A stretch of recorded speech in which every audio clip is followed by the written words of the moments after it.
This is the week 2 thread discussion board by Brandon Marotta, doing for class POL 493.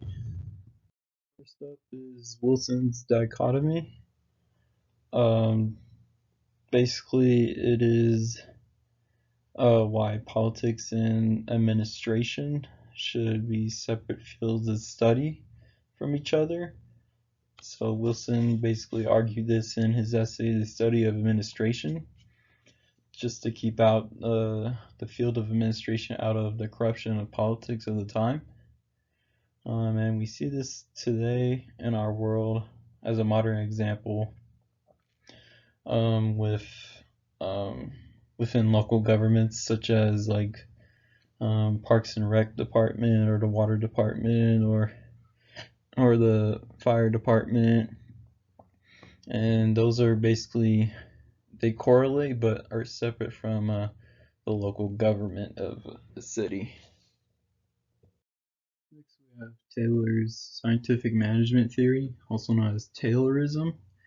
It's basically a scientific approach to management in order to make productivity more efficient. It comes with 4 basic principles. First one is, instead of using the rule of thumb or common sense, they should use a scientific method to study and determine how to most efficiently perform work or specific task. Second is, instead of simply assigning random workers to random jobs, they should match workers with work that they are capable and motivated to do to achieve maximum efficiency. And then the third one is, in order to monitor work performance, they supervise and instruct and ensure that the most efficient way of working is being used. And then the fourth principle is to allocate managers and workers so that way managers spend their time planning and training, which will allow workers to do their job. Next we have Golex-Poscourt theory, and that is basically an acronym for planning, organizing, staffing, directing, coordinating, reporting, and budgeting. Essentially, it was meant for, when it was created, it was meant for higher level management, CEOs, chief executive officers, anything of that nature.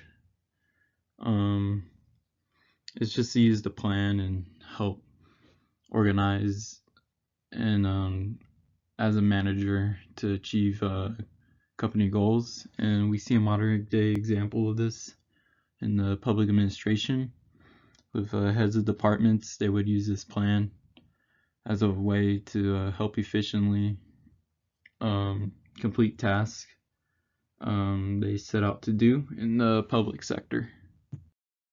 Next we have Weber's bureaucracy, also known as Weberian bureaucracy, founded by Max Weber. And he basically describes it as any hierarchical organization, and he also listed some characteristics that would go on in a bureaucracy, and it includes any multi-level administrative hierarchy, departmental specialization, strict division of authority, and a standard set of formal rules or operating procedures. So modern day example of this would include anything from the DMV to Social Security Administration, or anything of that kind of nature within any local, state, or federal level of government. Then next we have Mary Follett's leadership theory.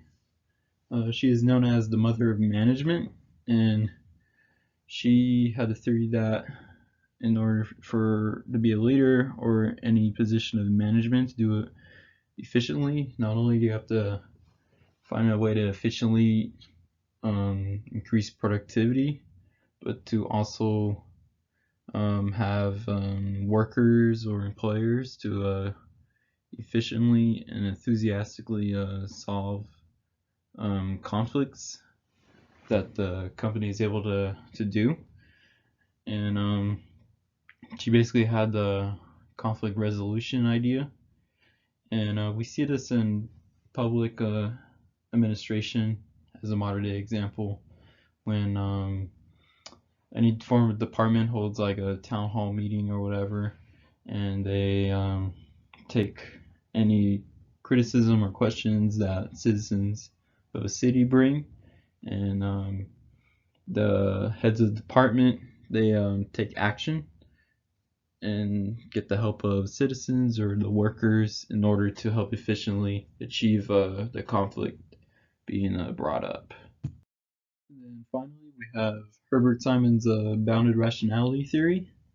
It is basically a decision-making process in order to more efficiently come up with a decision when faced with a problem.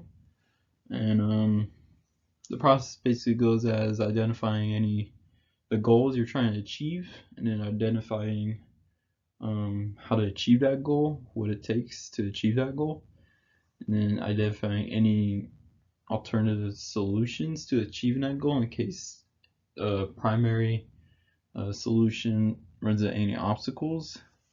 And then after that, at the end of that, it would turn into selecting a choice if you want to choose any alternatives or just stay the course. And a modern example we see of this would be when heads of departments hold meetings to find out what they want to do. If they want to, let's say Parks and Rec department wants to install a new park, they would come up with their goal, which is making a park, and then come up with what it's going to take in order to get that park developed, and then identify any alternative ideas to help get that park developed if their main point or main idea doesn't fall through, and then they make a decision by then. And these are my references, and that's the end of the presentation.